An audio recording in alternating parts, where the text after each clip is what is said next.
Miami has been screwed by the college football playoff to start the playoff rankings. But can the Canes get back in the mix?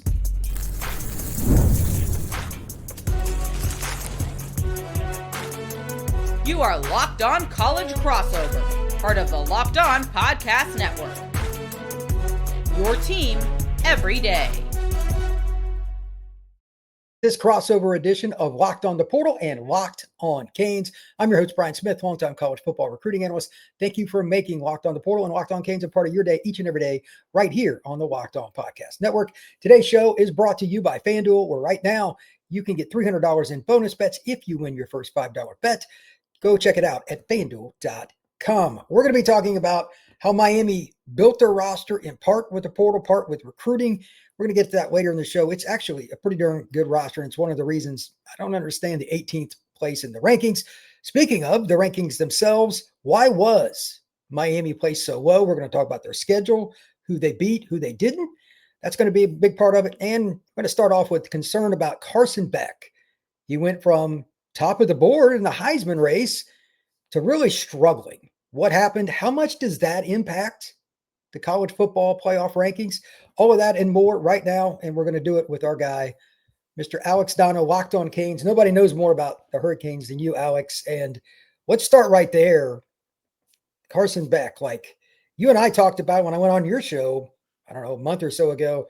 Beck's got a great chance to win the Heisman. We were both in agreement. We didn't really even expand on it. Right. And now, how do you explain this? Is it because not all of it's his fault, but how would you define it in general? Well, I mean, it's clear. And, you know, obviously I heard a ton of this from Georgia fans before he even set foot on campus at Miami. It's clear that there are inconsistencies with Carson Beck's game, that he is consistently inconsistent. And you mentioned a conversation we had about a month ago. This was like 4 games into the season, or I guess 5 games into the season, because he played very well against Florida State in the 5th game. He played well against Notre Dame. He played great against South Florida. Didn't play that great against Florida in a game that Miami won. But 5 games into the season, there was a time when he was the sportsbook favorite. Like if you went to the FanDuel odds, Carson Beck at that time in early to mid-September was actually the favorite, or actually closer to October even, was the favorite to win the Heisman Trophy. And the inconsistencies have set in. And like anything in football, Brian, it's like you can't put it all strictly on one player. Miami's offense has clearly gotten stale. There has not been evolution to the point where I think too much of what they're still running in November is what they were running in September. And I think the margins have gotten a lot thinner because of a lack of evolution. But yet from a Carson Beck point of view, since he had that 4 interception game against Louisville, like the consistency has really, really dropped. I mean, that a lot of that Louisville loss was on him. Miami was still down to a final possession and a chance to win the game, despite him having thrown 3 interceptions at that point. Then he throws the 4th interception to seal the game. Miami had an easy win the following week against Stanford, but a game where they didn't really have to throw the ball downfield a lot. Like it was a much more kind of conservative passing game plan to kind of get him back on track in that Stanford game, and it seemingly maybe did get him back on track. And then the SMU game, I don't put nearly as much, that loss, I don't put nearly as much on Beck as I did the Louisville game. I thought that was a lot more about, and he did throw an interception in overtime. That did happen. So he's not getting a pass by any stretch of the imagination. But the SMU loss to me was a lot more about Miami's self-destructive pre-snap penalties, a couple of really costly drops by his receivers, and Miami failing to succeed on the ground in short yardage situations, which is very unusual for this team, but they came up dry on short yardage. So I think that had a lot more to do than Carson Beck. But yeah, it's very clear, Brian, he's had very mixed success, I should say, throwing it down the field. Way too many interceptions so far this season. And understandably, like he's played himself out of the Heisman race. That's obviously not something that's going to happen for him this year. And, I still think he's someone that probably will get drafted into the NFL. But, about a month ago, you would have said, hey, maybe he's a 1st or 2nd round pick. That's, not going to be the case at this point. Here are the games that he's played, his statistics against FBS winning teams. Percentage is pretty good, but there is one glaring weakness here. He's 94 on 131, 71.8%. That's really good. Yeah, that's good. 1,090 yards, 8.3 yards per reception. We're good. 7 touchdowns. Okay. 8 picks. Like when he misses or the receivers aren't on the same page with him, it's catastrophic. Now, half of those in one game, though, but still, it's still 8 picks. Yeah. The last one against Louisville, he made it pretty clear. Look, there was a misstep with the receiver. That happens a lot, and he's still going to take the blame for it because it's on his stat sheet. Right. With that being stated, he's a veteran. This is who he is. And this is where I want to lead into something over the next 5-10 minutes of the show. I think he is the biggest reason that Miami got hosed on the ranking because he's not trending in the right direction. Everybody, whether they want to admit it or not, pays attention to quarterbacks, and they shouldn't. This is a pet peeve of mine. You got to look at the whole team. Football is the ultimate team sport. There is no way Miami shouldn't be ranked in the top 15 conservatively. I would have them around number 13 or so, right on the edge of the playoff. They're at 18, Alex. Yeah. I'm sorry. And I get it. They should have beat SMU, but that's a quality team. They should have beat Louisville. That's arguably the best game day coach in college football. Yes, who upsets top 5 teams every year. It's amazing. Like, Brom is legit. Like, if he was at Florida or Miami where he could just recruit, like, it'd be insane. Yeah. But he's at Louisville. Why do you think they put him all the way to 18? I have my own theory. I want to hear yours first, then I want to give mine. I think, well, first of all, I'll default to what they said. Like, the committee chair spoke, and basically Miami losing 2 out of their last 3 games. The committee very much takes a "what have you done for me lately" and "how are you trending" approach. Like, they don't just, and I think kind of as college football fans, we're sort of conditioned to the way like AP voters do things where they sort of look at the entire body of work. Like, hey, if you won a big game early in the season, that should maybe mean as much as, a game you win later in the season. That's not the way the College Football Playoff Committee looks at it. I think when you have a made-for-TV tournament like this, they are very much thinking of, hey, yeah, even though Miami may have beaten Notre Dame head-to-head the first week of the season, hypothetically, and I hate hypotheticals in sports because to me, the game is played on grass, not on a spreadsheet. Like, I hate hypotheticals in sports. I thought Florida State should have gotten into the playoff a couple of years ago, but that's clearly not the way the committee approaches. The committee approaches it of how good do you look right now? And if we were to match you up against any of these teams, hypothetically, who would be favored, who should win.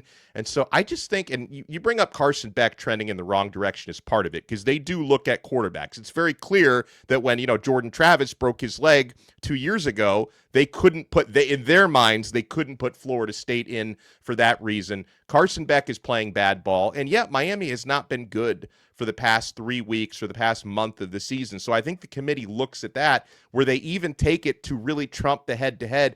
And I can understand why Miami fans feel hard done by this because the committee has valued head-to-head for everyone else except for Miami. So they have Alabama ranked a spot ahead of Georgia, even though I would say Georgia has been a better team and the resume is better. Alabama lost by 2 touchdowns to Florida State, let's not forget. But they had to rank Alabama a spot in front of Georgia because Bama won a head-to-head.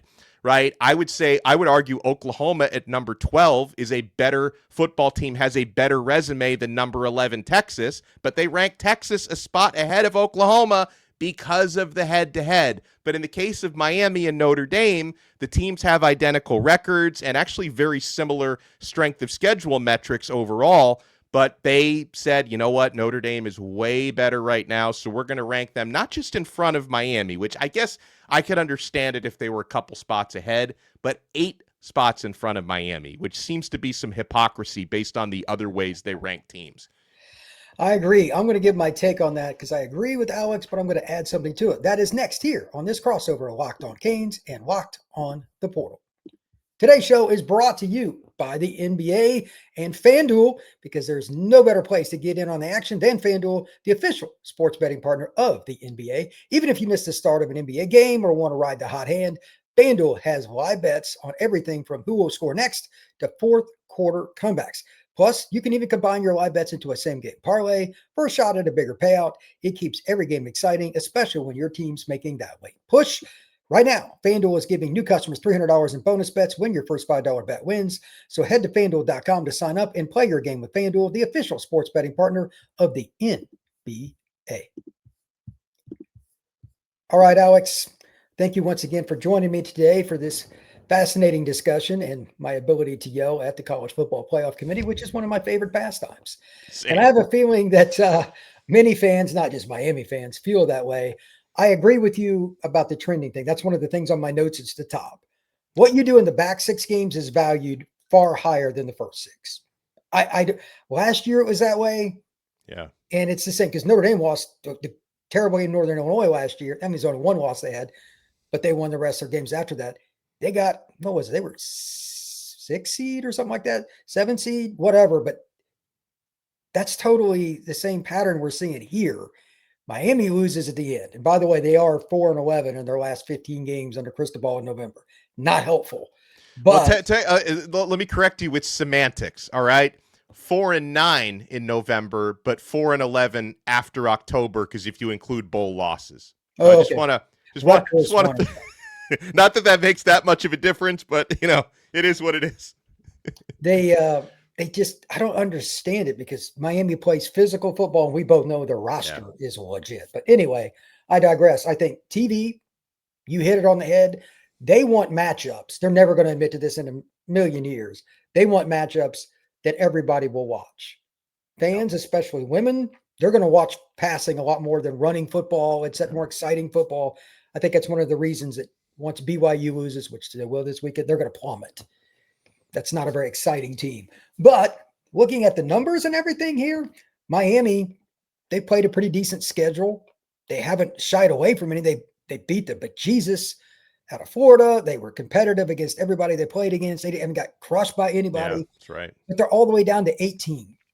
I think it's just too much recency bias. Yes, 100%. That is my and I would wonder if, and this is a big if, because I make no guarantees about Miami's next 4 games, but if Miami were to win their next 4 games, Syracuse comes to town this week, they're awful. Like you need to blow them out. Like you need to send the committee a message. 100%.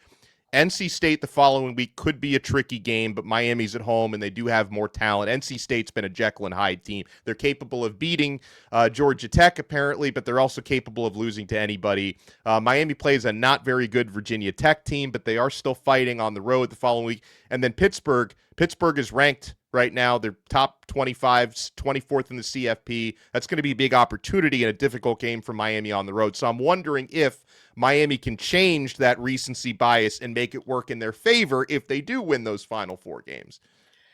I know nobody's going to give them the credit. The Virginia Tech game is the one that I find most intriguing because you have no idea what you're going to get from Virginia Tech. They don't have their head coach. They've been up and down since the head coach. Yeah. They better come out and be ready for that game. It'll be cold. It's November 22nd. But if they go out and win 31-10, it gives you a chance when you go to Pittsburgh the next week, another cold game. You got to beat the bejesus out of Virginia Tech if you want to make the playoff. Yeah. That's my take. As it relates to my other thoughts here, just looking at the numbers, they're a good defense. But I have a question for you. Watching Ruben, he's a guy I know, he's a guy I like. Does he look the same to you right now as he did in the first month of the season? Here's the thing. I think with Bain, it has really been a lot of successful scheming him out of games by opponents. I think, and Jeff Brom, I think, set the blueprint of get rid of the football quickly, roll out in the other direction, throw the football in 2.5 seconds or less. Because the thing about Bain is, and it's crazy, I know he's not getting the sacks, but he's in the backfield on virtually every play. Like if you go by all the Pro Football Focus metrics, and I know, again, fans want to see, hey, how come he doesn't have 11, 12 sacks at this point? But, he is leading the nation in pressures, and I think he's leading the nation in overall pass rushing grade. So, his production has been there, But I will give credit, I guess, to the opposing coaches recently, from Jeff Brom to even to Frank Reich. I mean, Miami got sacks in that game, and it was usually the guy playing opposite of Ruben Bain in the Stanford game, and Rhett Lashley really doing a good job kind of scheming his sacks out of it. So, I think statistically he's been the same guy. So it's hard for me to say that Ruben himself has taken a dip. I think that he is schemed against, and the Louisville game was arguably the best scheme I've seen against the D-line in years. Yeah, Because Brom absolutely like that was one of the best coached games I think all season in the country, not just in the ACC. Brom did an incredible 100%. job. You could say that for several years because they cut block on short passes. They made Miami's players up front not want to be aggressive. They made them think, which is a major advantage.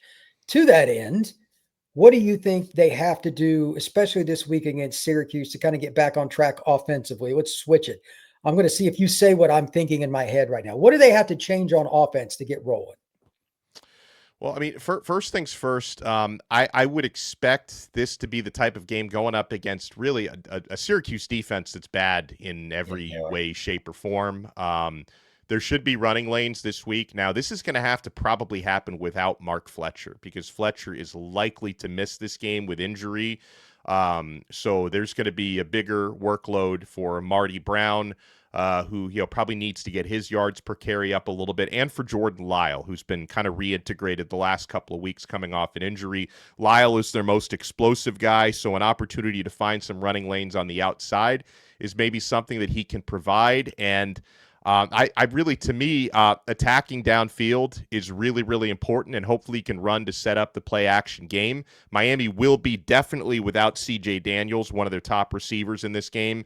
JoJo Trader stepped in and started for CJ last week, made some really good plays against SMU, also had a really tough play, the bobbled ball that went for an interception. But I think JoJo Trader can play a role this week. And then, of course, Malachi Toney is going to play a role every single week. He's been the focal point of Miami's offense. So this has got to be the get-right game, Brian, for Carson Beck, because this is statistically right now, this is one of the worst defenses you're going to face all year. And you talk about teams that are trending in the wrong direction. 5 weeks ago, Syracuse was really good. Fran Brown, and this is taking nothing away from Fran. I think he's a heck of a football coach because a lot of the stuff that's going wrong there is not necessarily in his control. But losing Steve Angeli there has it has magnified every other problem that they have on that roster. And they had problems defensively before Angeli went down. So I look at this as a slump buster type of game, a potential get-right game for all facets of Miami's offense, including Carson Beck.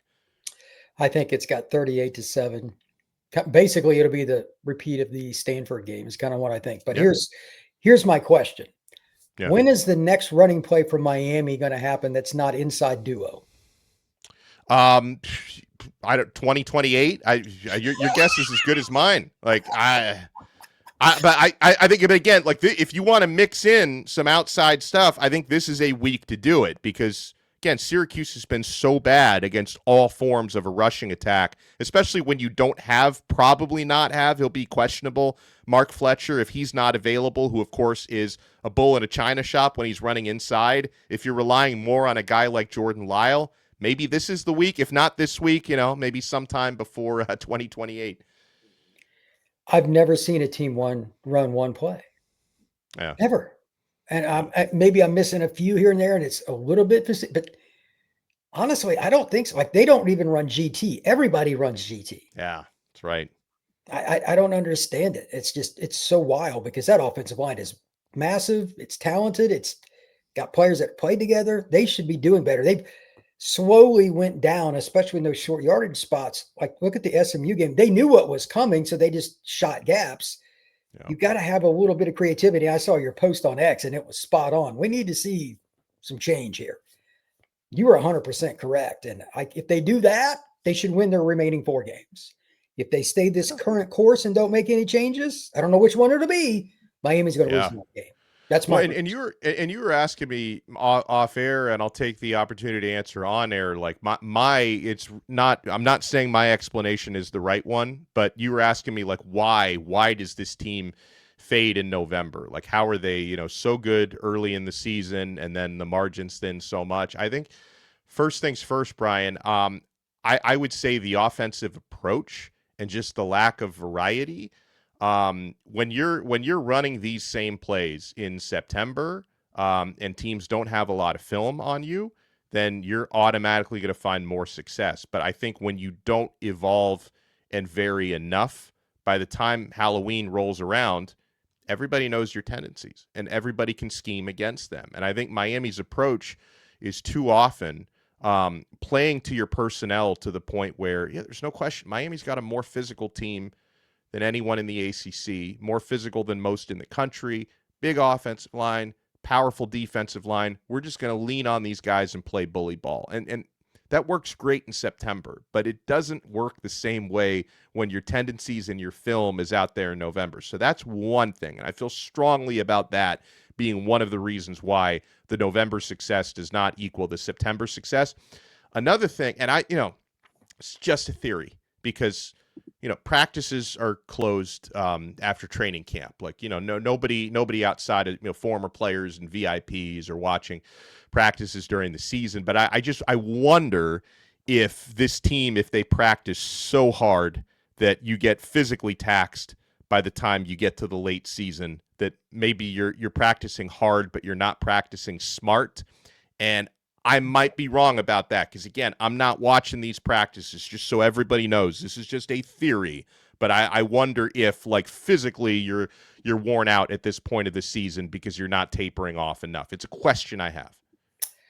Well, I think that is certainly a possibility. Like, certain teams look more tired at the end of the year. So I think that's valid. To that point, we're going to discuss the transfer portal. Miami did a very good job in the portal season leading up to this year. Which players need to step up next for Miami to get back on track? That is next here on this crossover edition. We're going to be talking about SupplyHouse because they are our other sponsor today. When you are going into the opening whistle and you got a new repair to fix, you got to get your crew moving, and you got to do it with SupplyHouse. Order today and see parts come in on your doorstep tomorrow. Over 280,000 plumbing, HVAC, and electrical items from the most trusted brands in the business. Their real-time inventory and honest lead times keep you from punting on projects, while their industry-leading customer service always has your blind side covered. If you need something done right away, they will even send something to you next day. They've got 3D schematics to help you find exactly what you're looking for and get stuff done efficiently. Join the free Trade Master program today and score serious perks like priority shipping, lower prices, and dedicated support line. Visit SupplyHouse.com to sign up for free and use promo code SHCollege5 for 5% off your first order. That's SupplyHouse.com. Real people and real service. All right, Alex, which players did the Canes bring in? Obviously, Carson Beck's the low-hanging fruit answer here. He's got to play better. But who else needs to step up for them to win their last four and to get into that conversation when the last playoff committee ranking comes out? All right, so transfers that I want to see more from Keelan Marion at receiver, he's had some good moments. I feel like him not having a kickoff return touchdown yet, as much as I've wanted to see one. Obviously it's probably had something to do with a lot of touchbacks and stuff happening this year. He hasn't had a whole lot of opportunities to return kicks, but more consistency in the receiving game because he's been a starter, I think, every game this year at receiver. The production's been a little bit spotty, a little bit hit or miss. And obviously it's where the quarterback is throwing the football. But I think Keelan Marion, who's been a starting receiver, the transfer from BYU, we would like to see more from here on out. I think Marty Brown, who's been excellent at times. I mean, he was probably Miami's offensive MVP in the Florida win, for example, the running back transfer from North Dakota State. He's been playing behind Mark Fletcher, understandably. So Fletcher's gotten most of the work. Brown had an unfortunate cut in short yardage that led to a play being stuffed last week. But I know what he's capable of. And I would imagine Marty Brown is probably going to be Miami's starting running back this week against Syracuse and for however long Mark Fletcher may be out for. So that's someone I think has an opportunity to step up. Defensively, linebacker Mo Torre, transfer from Rutgers, is going to be really, really important. Obviously Miami's defense overall has been good enough. Like Miami's D they are not the reason why this team has lost 2 games. It's the offense. It's the reverse from last year. Last year, the offense was fantastic and the defense was not good. This year, the defense has been fantastic and the offense hasn't been good enough. But I look at a guy like Mo Toure as being, incredibly important to step up. And then, there are certain transfers, Brian, who have played really well all season long. I would argue the best has been Keontae Scott, the transfer defensive back from Auburn. He's in a handful of Miami's games. He's been their best defensive player. I think he has been consistently awesome this year. And then, CJ Daniels at wide receiver, who's not going to play this week and maybe not for a couple of weeks. He's been consistently really good. I guess another guy that I'd like to see more from is Alex Bauman, the tight end transfer from Tulane. He did get a touchdown. He scored a touchdown reception against SMU. But Miami's tight end rooms hasn't been good this year. Elijah Lofton, not a transfer, but he's been a disappointment this year. He's not played up to the potential we thought he had. Bauman's been kind of hit or miss. This team really misses a couple of the tight ends that they lost from last year. I wish Riley Williams was still at Miami. He was homesick, so he transferred to Oregon State, who's obviously not a good team. I wish he was still on the roster. He wanted to be back home in the Pacific Northwest, and that was an unfortunate thing for Miami. And so, this is a team that they really hit some home runs, Brian, in the transfer portal. Xavier Lucas has overall been really good this year in the defensive backfield, but and you let it off with Carson Beck, who's so obvious. I mean, he is the transfer. That's the guy who holds the keys to how well this team can finish over their next 4 games. I agree with all of that. And let me throw in one more. I know we kind of picked on them with running duo over and over, and that still holds true. Brockemeyer is a guy that's a good player. Yeah, I'm glad you brought him up. He's been struggling. Yeah. He's not the biggest cat in the world. I think he's better in a zone kind of scheme. Yeah. Miami doesn't run that. Now, he's smart. He's seen about everything. He started his career at Bama, went to TCU, now he's in Miami. He's seen everything. But he's not a power guy like Inez is, or definitely not Big Maui. I think that's one of the reasons that they're not running the ball as well in short yardage. He's the one guy that he's 295, 300, give or take. That's something I'm curious about. It would behoove Miami to help him by running some inside zone of some kind. There's different variations, midline, inside, stretch, there's all kinds. But that inside duo play that they use is not made for him. I'm curious to see if Miami switches that up, because that, like you said, that's, we're going to lean on you. Yeah. You might need to either switch that up or switch the center up because I think one of those things has to happen. You either switch centers because Miami does have other options, or you switch the scheme to benefit Brockemeyer.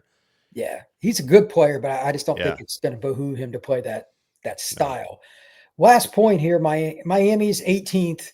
Where do you think they will be if they win the next 2 games? They're convincing. Do you think they can at least get inside the top 15 pretty quick? Because if they do, there's a chance. What do you say? Yeah, I mean, I think even, and Syracuse, again, Miami can feel free to prove me wrong on this. I hope they don't. But I think Syracuse is a guaranteed win, right? It's just, I think it's a matter of how dominant you look. I think if Miami looks dominant this week, and if, a couple of teams that are in the top 15 maybe lose this weekend, I think Miami could maybe climb into the top 16 after this weekend.